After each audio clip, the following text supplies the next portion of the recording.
Ти стискаме палци на нашите момичета. А ако велосипедите някога полетят, знаем кой ще ги измисли. Следват героите на Радо.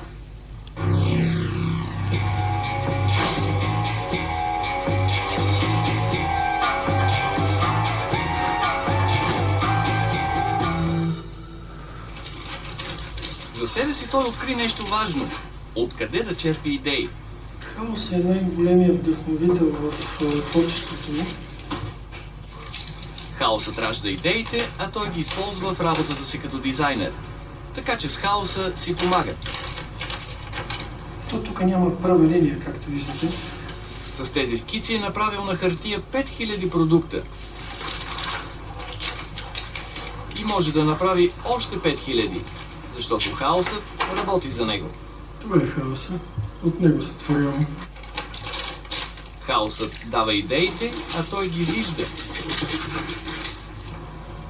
Ето тук виждам око. Окото приема формата на легло, кола, колело, което лети, безжични ютии. Кой рисува? Въображението е най-важното. Иван Пенчев или химикалките? Ами, ако нямам, ще си купа. Докато има химикалки, ще има и идеи. Хаосът го вдъхновява.